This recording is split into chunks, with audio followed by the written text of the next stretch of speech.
ನ್ಯೂಸ್ಗೆ ಸ್ವಾಗತ. ನಾನು ಪ್ರಿಯಾ. ಈಗ ಹೆಡ್ಲೈನ್ಸ್. ಕೂಲಿ ಕಾರ್ಮಿಕರ ಮೇಲೆ ಜಾತಿ ನಿಂದನೆ, ಮಾರಣಾಂತಿಕ ಹಲ್ಲೆ ಆರೋಪ, ಪಿಡಿಒ ಸಂತೋಷ್ ಬಂಧನ, ಚಿಕ್ಕಮೇದೂರು ಪಿಡಿಒ ಅಮಾನತಿಗೆ ದಸಂಸ ಆಗ್ರಹ. ಮುಗಿಯದ ಮೆಕ್ಕೆಜೋಳ ಖರೀದಿ ರಗಳೆ, 50 ಕ್ವಿಂಟಾಲ್ ಬದಲು 20 ಕ್ವಿಂಟಾಲ್ ಜೋಳ ಖರೀದಿ. ಟೋಕನ್ ಗೊಂದಲ ಖಂಡಿಸಿ ಕೆಎಂಎಫ್ ಖರೀದಿ ಕೇಂದ್ರದ ಮುಂದೆ ರೈತರ ಮುತ್ತಿಗೆ. ಎಚ್ಡಿ ಕುಮಾರಸ್ವಾಮಿ ರೇವಣ್ಣ ಹುಟ್ಟುಹಬ್ಬ, ಜೆಡಿಎಸ್ ಮುಖಂಡರು ಕಾರ್ಯಕರ್ತರಿಂದ ಧಾರ್ಮಿಕ ಪೂಜೆ ಸಂಭ್ರಮಾಚರಣೆ. ಕಾಂಗ್ರೆಸ್ ವತಿಯಿಂದ ಡಿಕೆ ಸುರೇಶ್ ಜನ್ಮದಿನಾಚರಣೆಗೆ ಸಿದ್ಧತೆ. ಹಾಸನ ಜಿಲ್ಲೆ ಬೇಲೂರು ತಾಲೂಕಿನ ಬೆಣ್ಣೂರು ಗ್ರಾಮದಲ್ಲಿ ಪರಿಶಿಷ್ಟ ಜಾತಿಗೆ ಸೇರಿದ ಕೂಲಿ ಕಾರ್ಮಿಕರ ಮೇಲೆ ಜಾತಿ ನಿಂದನೆ ಮಾಡಿ ಮಾರಣಾಂತಿಕ ಹಲ್ಲೆ ನಡೆಸಲಾಗಿದೆ ಎಂಬ ಗಂಭೀರ ಆರೋಪದ ಹಿನ್ನೆಲೆ ಪಿಡಿಒ ಆಗಿರುವ ಸಂತೋಷ್ ಅವರನ್ನು ಬಂಧಿಸಿ ತಕ್ಷಣ ಸೇವೆಯಿಂದ ಅಮಾನತು ಮಾಡುವಂತೆ ಕರ್ನಾಟಕ ರಾಜ್ಯ ದಲಿತ ಸಂಘರ್ಷ ಸಮಿತಿ ಜಿಲ್ಲಾಧ್ಯಕ್ಷ ಶಿವಕುಮಾರ್ ತಿರುಮನಹಳ್ಳಿ ಒತ್ತಾಯಿಸಿದ್ದಾರೆ. ಹಾಸನದಲ್ಲಿ ಮಾತನಾಡಿ, ಚಿಕ್ಕಮೇದೂರು ಗ್ರಾಮ ಪಂಚಾಯಿತಿ ಪಿಡಿಒ ಆಗಿರುವ ಸಂತೋಷ್ ಮತ್ತು ಇತರರು ಈ ಕೃತ್ಯಕ್ಕೆ ಕಾರಣರಾಗಿದ್ದಾರೆ ಎಂದು ಆರೋಪಿಸಿ ಅವರ ಬಂಧನ ಹಾಗೂ ತಕ್ಷಣ ಸೇವೆಯಿಂದ ಅಮಾನತುಗೊಳಿಸಬೇಕು. ದಿನಾಂಕ 5/12/2025ರಂದು ಶಿವಶಂಕರ್ ಮತ್ತು ಶಿವಮೂರ್ತಿ ಎಂಬ ಕೂಲಿ ಕಾರ್ಮಿಕರು ಚಿಕ್ಕಮಗಳೂರು ಬೇಲೂರು ಮುಖ್ಯ ರಸ್ತೆ ಬದಿಯಲ್ಲಿ ವಿದ್ಯುತ್ ಕಂಬ ಹಾಗೂ ಸೇತುವೆಗಳಿಗೆ ಬೆಳಗ್ಗೆ 10:30 ವೇಳೆಗೆ ಬಣ್ಣ ಹಚ್ಚೋ ಕೆಲಸ ಮಾಡುತ್ತಿದ್ದರು. ಕೆಲಸದ ಸಂದರ್ಭ ರಸ್ತೆ ದಾಟುವ ವೇಳೆ ಚಿಕ್ಕಮಗಳೂರಿನಿಂದ ಬೇಲೂರಿನತ್ತ ಬರುತ್ತಿದ್ದ ಕೆಎ 18 MA 9937 ಸಂಖ್ಯೆಯ ಕಾರಿಗೆ ಕೈ ಹಾಕಿದ ಕಾರಣ ಪಿಡಿಒ ಸಂತೋಷ್ ಕೆಲ ಗುಂಡಗಳನ್ನು ಕರೆಸಿ ದೊಣ್ಣೆ ರಾಡ್ ಹಾಗೂ ಕಲ್ಲುಗಳಿಂದ ಮಾರಣಾಂತಿಕ ಹಲ್ಲೆ ನಡೆಸಿ ಜಾತಿ ನಿಂದನೆ ಮಾಡಿದ್ದಾರೆ ಎಂದು ದೂರಿದರು. ಗಾಯಾಳುಗಳನ್ನು ಅದೇ ದಿನ ಬೇಲೂರು ಸರ್ಕಾರಿ ಆಸ್ಪತ್ರೆಗೆ ದಾಖಲಿಸಲಾಗಿದ್ದು 2 ದಿನಗಳಾದರೂ ಪ್ರಕರಣ ದಾಖಲಾಗಿರಲಿಲ್ಲ ಎಂದು ಆರೋಪಿಸಲಾಗಿದೆ. ನಂತರ ದಿನಾಂಕ 7/12/2025ರಂದು ಶಿವಮೂರ್ತಿ ದೂರು ನೀಡಿದಾಗ ಅಂದಿನ ಎಸ್ಎಚ್ಒ ಪುರುಷೋತ್ತಮ್ ಆರೋಪಿಗಳ ಪರವಾಗಿ ನಡೆದು ಪಿಡಿಒ ಸಂತೋಷ್ ಹೇಳಿಕೆ ಮೇರೆಗೆ ದೌರ್ಜನ್ಯಕ್ಕೆ ಒಳಗಾದವರ ವಿರುದ್ಧ ಸುಳ್ಳು ದೂರು ಬರೆಸಿಕೊಂಡು ಕೇಸ್ ಅಂಡ್ ಕೌಂಟರ್ ಕೇಸ್ ದಾಖಲಿಸಿದ್ದಾರೆ ಎಂದು ಆರೋಪವಿದೆ. ಈ ಪ್ರಕ್ರಿಯೆ ಸಿಸಿ ಕ್ಯಾಮೆರಾದಲ್ಲಿ ಸರಿಯಾಗಿದೆ ಎಂದು ತಿಳಿಸಿದರು. ಆದ್ದರಿಂದ ಕೂಡಲೇ ಕೌಂಟರ್ ಕೇಸ್ ಕೈಬಿಟ್ಟು ನಿಜವಾದ ದೌರ್ಜನ್ಯಕ್ಕೆ ಕಾರಣರಾದ ಪಿಡಿಒ ಸಂತೋಷ್ ಹಾಗೂ ಇತರೆ ಗೂಂಡಾಗಳನ್ನು ಬಂಧಿಸಿ ಪಿಡಿಒನನ್ನ ಸೇವೆಯಿಂದ ಅಮಾನತುಗೊಳಿಸಬೇಕೆಂದು ಆಗ್ರಹಿಸಲಾಯಿತು. ಈ ಪ್ರಕರಣವನ್ನು ಎಸ್ಸಿ ಎಸ್ಟಿ ಆಯೋಗ ಸೇರಿದಂತೆ ಸಂಬಂಧಪಟ್ಟ ಆಯೋಗಗಳಿಗೆ ಲಿಖಿತ ದೂರು ನೀಡಲಾಗುವುದೆಂದು ತಿಳಿಸಲಾಯಿತು. ತಕ್ಷಣ ಕ್ರಮ ಕೈಗೊಳ್ಳದಿದ್ದರೆ ಜಿಲ್ಲಾಧಿಕಾರಿಗಳ ಕಚೇರಿ ಮುಂದೆ ಅನಿರ್ದಿಷ್ಟಾವಧಿ ಮುಷ್ಕರ ನಡೆಸಲಾಗುವುದೆಂದು ಎಚ್ಚರಿಕೆ ನೀಡಲಾಯಿತು. ಕರ್ನಾಟಕ ರಾಜ್ಯ ದಲಿತ ಸಂಘರ್ಷ ಸಮಿತಿ ದಲಿತ ಮುಖಂಡ ಹರೀಶ್ ತಿರುಮಲನಹಳ್ಳಿ, ಜಿಲ್ಲಾ ಮಹಿಳಾ ಘಟಕದ ರೀತಾ ಮೋಹನಾಕ್ಷಿ ರತ್ನ ಇತರರು ಉಪಸ್ಥಿತರಿದ್ದರು. HCN news Hassan. ತಿರುಗಾಡ್ತಾನೆ ಪಾಪ ಅವ್ರ ಕೂಲಿ ಕಾರ್ಮಿಕರು ಮತ್ತೆ ಅವ್ರ ಮೇಲೆ ಕೌಂಟರ್ ಕೇಸ್ ಮಾಡಿದ್ದಾರೆ. ಆ ಕೌಂಟರ್ ಕೇಸಿಗೆ ಬಿ ವರದಿ ಹಾಕಬೇಕು ಮತ್ತು ಆರೋಪಿನ ತಕ್ಷಣ ಬಂಧಿಸಬೇಕು. ಆ ಪುರುಷೋತ್ತಮ ಏನಿದ್ದಾರೆ SHO ಅವ್ರನ್ನ ಕೂಡಲೇ ಸೇವೆಯಿಂದ ಅಮಾನತ್ ಮಾಡಬೇಕು PDO ಮತ್ತು ಅವ್ರನ್ನ. ಮತ್ತು ಆ ಹೊರಗಡೆಯಿಂದ ಕರೆಸಿದ ಆ ಗೂಂಡಗಳು ಅವ್ರ್ಯಾರು ಅದನ್ನು ನಾಗರಿಕ ಹಕ್ಕು ಜಾರಿ ನಿರ್ದೇಶನಾಲಯ ಇನ್ಸ್ಪೆಕ್ಟ್ರು ಖುದ್ದು ಅವರೇ ವಾಲಂಟಿಯರ್ ತನಿಖೆ ಮಾಡಿ ಆ ತಪ್ಪಿತಸ್ಥರು ಅವ್ರು ಯಾರೇ ಆಗಿರಲಿ ಅವ್ರಿಗೆ ಗೊತ್ತಿಲ್ಲ. ನನ್ನ ಗಂಡನೇ ಕೈ ತೋರಿಸಿರೋದು. ಕೈ ತೋರಿಸಿ ನಾನು ಈ ಕಡೆಯಿಂದ ಆ ಕಡೆ ದಾಟಬೇಕು, ಕೈ ತೋರಿಸಿದ್ದಕ್ಕೆ ಅಲ್ಲಿಂದ ಅಷ್ಟು ದೂರ ನಿಂತ್ಕೊಂಡು ಮತ್ತೆ ಮುಂದಕ್ಕೆ ಹೋಗಿದ್ದು ಕಾರು ಹಿಂದೆ ಬಂದು ನನಗೆ ಯಾರು ಕೈ ತೋರಿಸಿದ್ದು, ಯಾಕೆ ಕೈ ತೋರಿಸಿದ್ರಿ, ನಾನು ಯಾರು ಗೊತ್ತಾ ಅಂತ ಎಲ್ಲ ಕೇಳಿಬಿಟ್ಟು ಇದು ಮಾಡಿರೋದು. ಅವ್ರು ಮಾತು ಆಯಿತು ಸರ್, ಸುಮ್ಮನಾಗಿದ್ದಾರೆ. ಇವ್ರ ಪಡಿಗೂ ಮತ್ತೆ ಮುಂದಿನ ಕೆಲಸಕ್ಕೆ ಹೋಗಿದ್ದಾರೆ. ಮುಂದಿನ ಕೆಲಸಕ್ಕೆ ಹೋಗ್ತಾ ಇರ್ಬೇಕಾದ್ರೆ ಲೈಟ್ ಕಂಬ ಹೊಡಿತಾ ಇರ್ಬೇಕಾದ್ರೆ ಅವರು ಏಕ್ ತುಂಬ ಬಂದು. ಹಾಸನದಲ್ಲಿ ಜೋಳ ಖರೀದಿ ವಿಚಾರವಾಗಿ ಕೆಎಂಎಫ್ ವಿರುದ್ಧ ರೈತರ ಆಕ್ರೋಶ ಭುಗಿಲೆದ್ದಿದೆ. ಪ್ರತಿ ರೈತನಿಂದ 50 ಕ್ವಿಂಟಾಲ್ ಜೋಳ ಖರೀದಿ ಮಾಡಬೇಕೆಂದು ಸರ್ಕಾರ ಆದೇಶಿಸಿದ್ರೂ ಅದನ್ನು ಗಾಳಿಗೆ ತೂರಿ ಕೇವಲ 20 ಕ್ವಿಂಟಾಲ್ ಮಾತ್ರ ಖರೀದಿಗೆ ಮುಂದಾಗಿರೋದಲ್ಲದೆ ರೈತರಿಗೆ ಟೋಕನ್ ನೀಡದೆ ವ್ಯಾಪಾರಸ್ಥ ದಲ್ಲಾಳಿಗಳಿಗೆ ಟೋಕನ್ ನೀಡಲಾಗುತ್ತಿದೆ ಎಂದು ಆರೋಪಿಸಿ ರೈತರು ಬುಧವಾರ ಖರೀದಿ ಕೇಂದ್ರದ ಮುಂದೆ ದಿಢೀರ್ ಪ್ರತಿಭಟನೆ ನಡೆಸಿದರು. ಜಿಲ್ಲಾ ಕಾರ್ಮಿಕ ಸಂಘದ ಅಧ್ಯಕ್ಷ ಮಧು ಮತ್ತು ರೈತ ಮಹಿಳೆ ರಾಜಮ್ಮ ಮಾಧ್ಯಮದೊಂದಿಗೆ ಮಾತನಾಡಿ, ವಿಧಾನಸೌಧದಲ್ಲಿ ಘೋಷಿಸಿದಂತೆ ಪ್ರತಿ ಹೆಕ್ಟೇರ್ಗೆ 50 ಕ್ವಿಂಟಾಲ್ ಜೋಳ ಖರೀದಿ ಮಾಡಬೇಕಿದ್ರೂ ಕೆಎಂಎಫ್ ಈಗ 20 ಕ್ವಿಂಟಾಲ್ ಎಂದಷ್ಟೇ ಖರೀದಿ ಮಾಡುತ್ತಿದೆ. ಅದರಲ್ಲೂ ಆಯ್ದ ಕೆಲ ರೈತರಿಗೆ ಮಾತ್ರ ಅವಕಾಶ ನೀಡಿ ಉಳಿದವರನ್ನ ಕಡೆಗಣಿಸಲಾಗಿದೆ ಎಂದು ದೂರಿದ್ರು. ಬೆಳಗ್ಗೆ 6 ಗಂಟೆಯಿಂದ ರಾತ್ರಿ 11 ಗಂಟೆವರೆಗೂ ಸುಮಾರು 500ರಿಂದ 600 ರೈತರು ಊಟ ತಿಂಡಿ ಇಲ್ಲದೆ ಕೆಎಂಎಫ್ ಬಾಗಿಲ ಲೆಕ್ಕಾದರೂ ಕೇವಲ 50 ಜನರಿಗೆ ಮಾತ್ರ ಟೋಕನ್ ನೀಡಲಾಗಿದೆ. ನೀಡಿದ ಟೋಕನ್ಗಳು ಜೋಳ ಬೆಳೆದ ರೈತರಿಗಲ್ಲ, ಕಮಿಷನ್ ಪಡೆಯೋ ದಲ್ಲಾಳಿಗಳಿಗೆ ಎಂಬ ಆರೋಪ ಕೇಳಿಬಂದಿದೆ ಎಂದು ಆರೋಪಿಸಿದರು. ಟೋಕನ್ ಸಿಗದೆ ದಿನಗಟ್ಟಲೆ ಕಾದ ರೈತರು ಬೇಸರಗೊಂಡು ಜೋಳವನ್ನ ದಲ್ಲಾಳಿಗಳಿಗೆ ಕ್ವಿಂಟಾಲ್ಗೆ 1950 ರೂಪಾಯಿಗಳಿಗೆ ಕಡಿಮೆ ದರಕ್ಕೆ ಮಾರೋ ಸ್ಥಿತಿ ನಿರ್ಮಾಣವಾಗಿದೆ. ಜೋಳ ಸರಿಯಾಗಿ ಬಾರದೆ ಈಗಾಗಲೇ ನಷ್ಟದಲ್ಲಿರುವ ರೈತರಿಗೆ ಉಳಿದ ಜೋಳವನ್ನ ಮಾರಲು ಅವಕಾಶ ನೀಡದೆ ಕೆಎಂಎಫ್ ಅಧಿಕಾರಿಗಳು ನಿರ್ಲಕ್ಷ್ಯ ವಹಿಸುತ್ತಿದ್ದಾರೆ ಎಂದು ರೈತರು ಅಳಲು ತೋಡಿಕೊಂಡಿದ್ದಾರೆ. ಜೋಳ ಹಾಳಾಗುವ ಮೊದಲು ಸರ್ಕಾರ ತಕ್ಷಣ ಮಧ್ಯಪ್ರವೇಶಿಸಿ ಪ್ರತಿಯೊಬ್ಬ ರೈತನಿಂದ ಜೋಳ ಖರೀದಿ ಮಾಡಿಸಬೇಕೆಂದು ಒತ್ತಾಯಿಸಿದರು. ಪ್ರತಿಭಟನೆಯಲ್ಲಿ ಕುಮಾರ್, ರಾಜಮ್ಮ, ರಾಮಣ್ಣ, ಅಪ್ಪಾಜಿಗೌಡ, ಸತೀಶ್, ನಾಗೇಶ್, ಗುರು, ಪ್ರಕಾಶ್, ಜಗದೀಶ್ ಸೇರಿದಂತೆ ಜಿಲ್ಲೆಯ ವಿವಿಧ ಭಾಗಗಳಿಂದ ಬಂದ ರೈತರು ಭಾಗವಹಿಸಿದ್ರು. HCN news Hassan. ಘೋಷಣೆ ಮಾಡಿದೆ, ಆದರೆ ಇಲ್ಲಿ 20 ಕ್ವಿಂಟಾಲ್ ಅಂತ ಹೇಳಿ ಕೆಎಂಎಫ್ ಒಂದು ಆದೇಶ ಮಾಡ್ತು. ಅದರಲ್ಲಿ ಕೆಲವ್ರದ ಮಾತ್ರ ಬೇಕಾದರ್ಧ ತಗೊಂಡು ಕೆಲ ರೈತರನ್ನ ಕಡೆಗಣಿಸಿದ್ದಾರೆ. ಸುಮಾರು ಬೆಳಗ್ಗೆ 6 ಗಂಟೆಯಿಂದ ತಿಂಡಿ ತಿಂದಲೇ ಊಟ ಮಾಡಿದರೆ ಕೆಲ ರೈತರುಗಳು ನಿನ್ನೆ ಬೆಳಗ್ಗೆಯಿಂದ 500ರಿಂದ 600 ಜನ ಬೆಳಗ್ಗೆ 6 ಗಂಟೆಯಿಂದ ನಿನ್ನೆ ಸಂಜೆ 10 ಗಂಟೆ 11 ಗಂಟೆವರೆಗೂ ರೈತರು ಗೇಟ್ ಬಾಗಿಲು ಕಾದಿದ್ದಾರೆ. ಇವ್ರು ಬೇಕಾದವ್ರಿಗೆ ಒಂದು 50 ಜನಕ್ಕೆ ಏನು ಟೋಕನ್ ಅಂತ ಹೇಳಿ ಕೊಟ್ಟು ಅದರಲ್ಲಿ ಗೋಲ್ಮಾಲ್ ಮಾಡಿ ಕೆಲ ಇವರು ವ್ಯಾಪಾರಸ್ಥರುಗಳಿಗೆ ಈಗ ಇಲ್ಲಿ ಎಷ್ಟು ಜನ ತಗೊಂಡಿದ್ದಾರೆ ಜೋಳನ ಅವ್ರನ್ನ ಪ್ರತಿ ಲಿಸ್ಟ್ ತೆಗಿಲಿ. ಯಾರೊಬ್ರು ರೈತರದ್ದು ಇವ್ರದ್ದು ತಗೊಂಡಿಲ್ಲ, ವ್ಯಾಪಾರಸ್ಥರು ಯಾರಿದ್ದಾರೆ ಅವ್ರದ್ದು ಮಾತ್ರ ಜೋಳನ ಇವರು. ಕೇಂದ್ರ ಸಚಿವ ಎಚ್.ಡಿ. ಕುಮಾರಸ್ವಾಮಿ ಹಾಗೂ ಮಾಜಿ ಸಚಿವ ಎಚ್.ಡಿ. ರೇವಣ್ಣ ಅವರ ಹುಟ್ಟುಹಬ್ಬದ ಅಂಗವಾಗಿ ಬುಧವಾರ ಹಾಸನ ನಗರದಲ್ಲಿ ಜೆಡಿಎಸ್ ಮುಖಂಡರು ಮತ್ತು ಕಾರ್ಯಕರ್ತರು ಧಾರ್ಮಿಕ ಹಾಗೂ ಸಾಮಾಜಿಕ ಕಾರ್ಯಕ್ರಮಗಳನ್ನು ಆಯೋಜಿಸಿ ಸಂಭ್ರಮಿಸಿದರು.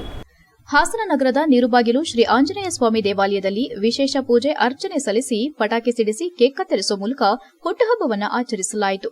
ಇದೇ ಸಂದರ್ಭದಲ್ಲಿ ದರ್ಗಾಕ್ಕೂ ಭೇಟಿ ನೀಡಿ ಪ್ರಾರ್ಥನೆ ಸಲ್ಲಿಸಿ ಪರಸ್ಪರ ಸಿಹಿ ಹಂಚುವ ಮೂಲಕ ಸಂಭ್ರಮ ವ್ಯಕ್ತಪಡಿಸಿದರು. ದೇವಾಲಯದಲ್ಲಿ ಎಚ್.ಡಿ. ಕುಮಾರಸ್ವಾಮಿ, ಎಚ್.ಡಿ. ರೇವಣ್ಣ ಮತ್ತು ಅವರ ಕುಟುಂಬದ ಹೆಸರಲ್ಲಿ ವಿಶೇಷ ಪೂಜೆ ಸಲ್ಲಿಸಿದ ಕಾರ್ಯಕರ್ತರು ಇಬ್ಬರ ಪರ ಘೋಷಣೆ ಕೂಗಿ ಹುಟ್ಟುಹಬ್ಬದ ಶುಭಾಶಯಗಳನ್ನು ತಿಳಿಸಿದರು. ಇದೇ ವೇಳೆ ಮಹಾನಗರ ಪಾಲಿಕೆ ಮಾಜಿ ಮೇಯರ್ ಗಿರೀಶ್ ಚನ್ವೀರಪ್ಪ, ಜೆಡಿಎಸ್ ತಾಲೂಕು ಅಧ್ಯಕ್ಷ ಎಸ್ ದ್ಯಾವೇಗೌಡ ಮತ್ತು ಸಮೀರ್ ಅವರು ಮಾಧ್ಯಮದೊಂದಿಗೆ ಮಾತನಾಡಿ, ಹಾಸನ ಜಿಲ್ಲೆಯ ಅಭಿವೃದ್ಧಿಗೆ ಕುಮಾರಸ್ವಾಮಿ ಹಾಗೂ ರೇವಣ್ಣ ಅವರ ಕೊಡುಗೆ ಅಪಾರವಾಗಿದ್ದು, ಕುಮಾರಸ್ವಾಮಿ ಅವರು ಮಾಜಿ ಮುಖ್ಯಮಂತ್ರಿ ಹಾಗೂ ಕೇಂದ್ರ ಸಚಿವರಾಗಿ ರಾಜ್ಯ ಮತ್ತು ಕೇಂದ್ರ ಮಟ್ಟದಲ್ಲಿ ಜನಪರ ಯೋಜನೆಗಳನ್ನು ಜಾರಿಗೆ ತಂದು ಜನಮೆಚ್ಚುಗೆ ಪಡೆದಿದ್ದಾರೆ. ಮಾಜಿ ಪ್ರಧಾನಮಂತ್ರಿ ಎಚ್.ಡಿ. ದೇವೇಗೌಡರ ಮಾರ್ಗದರ್ಶನದಲ್ಲಿ ಮುಂದಿನ ದಿನಗಳಲ್ಲಿ ಇನ್ನಷ್ಟು ಉನ್ನತ ರಾಜಕೀಯ ಸ್ಥಾನಮಾನ ಪಡೆದು ರಾಜ್ಯ ಮತ್ತು ದೇಶಕ್ಕೆ ಹೆಚ್ಚಿನ ಕೊಡುಗೆ ನೀಡಲಿ ಎಂದರು. ಇದೇ ರೀತಿ ಮಾಜಿ ಸಚಿವ ಎಚ್.ಡಿ. ರೇವಣ್ಣ ಅವರು ತಮ್ಮ ಆಡಳಿತ ಅವಧಿಯಲ್ಲಿ ಕೃಷಿ, ಶಿಕ್ಷಣ, ನೀರಾವರಿ, ಕೈಗಾರಿಕೆ ಸೇರಿದಂತೆ ವಿವಿಧ ಕ್ಷೇತ್ರಗಳಲ್ಲಿ ಹಾಸನ ಜಿಲ್ಲೆಯನ್ನ ಮುಂಚೂಣಿಗೆ ತರುವಲ್ಲಿ ಮಹತ್ವದ ಪಾತ್ರ ವಹಿಸಿದ್ದಾರೆ ಎಂದು ಸ್ಮರಿಸಿದರು. ಮಾಜಿ ಪ್ರಧಾನಿ ದೇವೇಗೌಡರ ಮಾರ್ಗದರ್ಶನದಲ್ಲಿ ಮುಂದಿನ ದಿನಗಳಲ್ಲಿ ಇನ್ನಷ್ಟು ಉನ್ನತ ರಾಜಕೀಯ ಸ್ಥಾನಮಾನ ಗಳಿಸಿ ರಾಜ್ಯಕ್ಕೆ, ದೇಶಕ್ಕೆ ಇನ್ನಷ್ಟು ಕೊಡುಗೆ ನೀಡಲಿ ಎಂದರು. ಈ ಕಾರ್ಯಕ್ರಮದಲ್ಲಿ ಜೆಡಿಎಸ್ ಮುಖಂಡರಾದ ಸಿಆರ್ ಶಂಕರ್, ವಾಸುದೇವ್, ಮಂಜೇಗೌಡ, ಲಕ್ಷ್ಮಣ್, ವಕೀಲ ಕೆಆರ್ ಇಂದ್ರಕುಮಾರ್, ಬಿದಿರೆಕೆರೆ ಜಯರಾಮ್, ರಘು ಹೊಂಗೆರೆ, ರುದ್ರಕುಮಾರ್, ಎಚ್ಬಿ ಗೋಪಾಲ್, ಪ್ರೇಮಮ್ಮ ಸೇರಿದಂತೆ ಅನೇಕ ಮುಖಂಡರು ಮತ್ತು ಕಾರ್ಯಕರ್ತರು ಉಪಸ್ಥಿತರಿದ್ದರು. ಎಚ್ಐಎನ್ ನ್ಯೂಸ್, ಹಾಸನ್. ಕರ್ನಾಟಕದ ಸರ್ಕಾರದ ಮಾಜಿ ಸಚಿವರು, ಒಳನರಸೀಪುರ ಕ್ಷೇತ್ರದ ಹಾಲಿ ಶಾಸಕರು ಹಾಗೂ ಕರ್ನಾಟಕ ರಾಜ್ಯದಲ್ಲಿ ಒಂದು ಕ್ಷೀರಕ್ರಾಂತಿಯನ್ನೇ ಮಾಡಿದಂತಹ ನಮ್ಮ ನಾಯಕರಾದಂತಹ ಸನ್ಮಾನ್ಯ ಶ್ರೀ ಎಚ್.ಡಿ. ರೇವಣ್ಣನವರ 68ನೇ ವರ್ಷದ ಹುಟ್ಟುಹಬ್ಬದ ಪ್ರಯುಕ್ತವಾಗಿ ಹಾಸನದ ಶ್ರೀ ನೀರುಬಾಗಿಲು ಆಂಜನೇಯ ಸ್ವಾಮಿ ದೇವಸ್ಥಾನದಲ್ಲಿ ಜೆಡಿಎಸ್ ಪಕ್ಷದ ಕಾರ್ಯಕರ್ತರು ಹಾಗೂ ಹಾಸನ ನಗರದ ಜನತೆ, ನಮ್ಮ ಹಾಸನ ಜಿಲ್ಲಾ ಜೆಡಿಎಸ್ ಪಕ್ಷದ ವತಿಯಿಂದ ಮಾಜಿ ಸಚಿವರು, ಹಾಲಿ ಶಾಸಕರು, ಹಾಸನ ಜಿಲ್ಲೆಯ ಅಭಿವೃದ್ಧಿ ಅಧಿಕಾರರು ಆದಂಥ ಸನ್ಮಾನ್ಯ ಶ್ರೀ ಎಚ್.ಡಿ. ರೇವಣ್ಣ ಸಾಹೇಬ್ರವರ ಹಾಗೂ ಮಾಜಿ ಮುಖ್ಯಮಂತ್ರಿಗಳು, ಹಾಲಿ ಕೇಂದ್ರ ಸಚಿವರು ಆದಂಥ ಸನ್ಮಾನ್ಯ ಎಚ್.ಡಿ. ಕುಮಾರಸ್ವಾಮಿ ಅವರ ಜನ್ಮದಿನಾಚರಣೆಯನ್ನು ಇವತ್ತು ಪಕ್ಷದ ವತಿಯಿಂದ ಶ್ರೀ ಎಚ್.ಡಿ. ರೇವಣ್ಣ ಸಾಹೇಬರು ಹಾಗೂ ಸನ್ಮಾನ್ಯ ಶ್ರೀ ಎಚ್.ಡಿ. ಕುಮಾರಸ್ವಾಮಿ ಅವರ ಇವತ್ತು ಹುಟ್ಟಿದ ಹಬ್ಬ.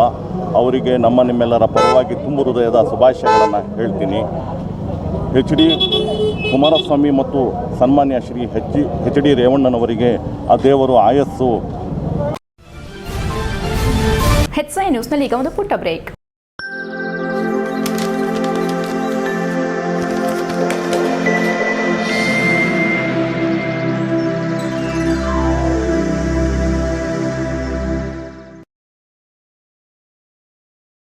ಬ್ರೇಕ್ನ ನಂತರ ಎಚ್ಐಎನ್ ನ್ಯೂಸ್ಗೆ ಸ್ವಾಗತ.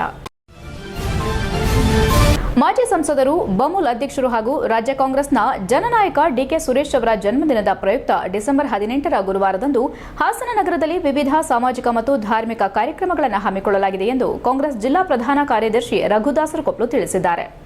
ಪತ್ರಿಕಾಗೋಷ್ಠಿಯಲ್ಲಿ ಬುಧವಾರ ಮಾತನಾಡಿ, ಜಿಲ್ಲಾ ಕಾಂಗ್ರೆಸ್ ಪದಾಧಿಕಾರಿಗಳು, ಜಿಲ್ಲಾ ಯುವ ಕಾಂಗ್ರೆಸ್, ನಗರ ಮತ್ತು ಗ್ರಾಮಾಂತರ ಬ್ಲಾಕ್ ಕಾಂಗ್ರೆಸ್, ಕೆಪಿಸಿಸಿ ಸದಸ್ಯರು, ಹಾಸನ ಜಿಲ್ಲಾ ಡಿಕೆ ಶಿವಕುಮಾರ್ ಹಾಗೂ ಶ್ರೀ ಡಿಕೆ ಸುರೇಶ್ ಅವರ ಅಭಿಮಾನಿ ಬಳಗದ ವತಿಯಿಂದ ಪ್ರತಿ ವರ್ಷದಂತೆ ಈ ವರ್ಷವೂ ನಗರದ ಹೇಮಾವತಿ ಪ್ರತಿಮೆ ಪಕ್ಕ ಜನ್ಮದಿನವನ್ನು ಆಚರಿಸಲಾಗುತ್ತಿದೆ ಎಂದರು. ಕಾರ್ಯಕ್ರಮದ ಅಂಗವಾಗಿ ಗುರುವಾರದಂದು ಬೆಳಗ್ಗೆ 11:30ಕ್ಕೆ ರಕ್ತದಾನ ಶಿಬಿರ, ಮಧ್ಯಾಹ್ನ 12 ಗಂಟೆಗೆ ಕೇಕ್ ಕತ್ತರಿಸುವ ಮೂಲಕ ಜನ್ಮದಿನಾಚರಣೆ, 12:30ಕ್ಕೆ ಅನ್ನ ಸಂತರ್ಪಣೆ ನಡೆಯಲಿದೆ.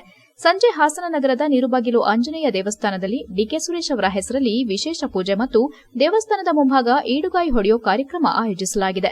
ನಂತರ ಆಜಾದ್ ರಸ್ತೆಯಲ್ಲಿರುವ ಗುಜರಾತಿ ಬಾಬಾ ದರ್ಗಾದಲ್ಲಿ ಪ್ರಾರ್ಥನೆ, ಎನ್ಆರ್ ವೃತ್ತದಲ್ಲಿರುವ ಚರ್ಚ್ನಲ್ಲಿ ಪೂಜೆ ನಡೆಯಲಿದೆ. ಇದೇ ದಿನ ರಾತ್ರಿ ಹಾಸನ ನಗರದ ರಸ್ತೆ ಬದಿಯಲ್ಲಿ ಮಲಗಿರುವ ನಿರಾಶ್ರಿತರಿಗೆ ಬೆಡ್ಶೀಟ್ ವಿತರಣೆ ಮಾಡುವ ಮಾನವೀಯ ಕಾರ್ಯಕ್ರಮ ಹಮ್ಮಿಕೊಳ್ಳಲಾಗಿದೆ ಎಂದರು.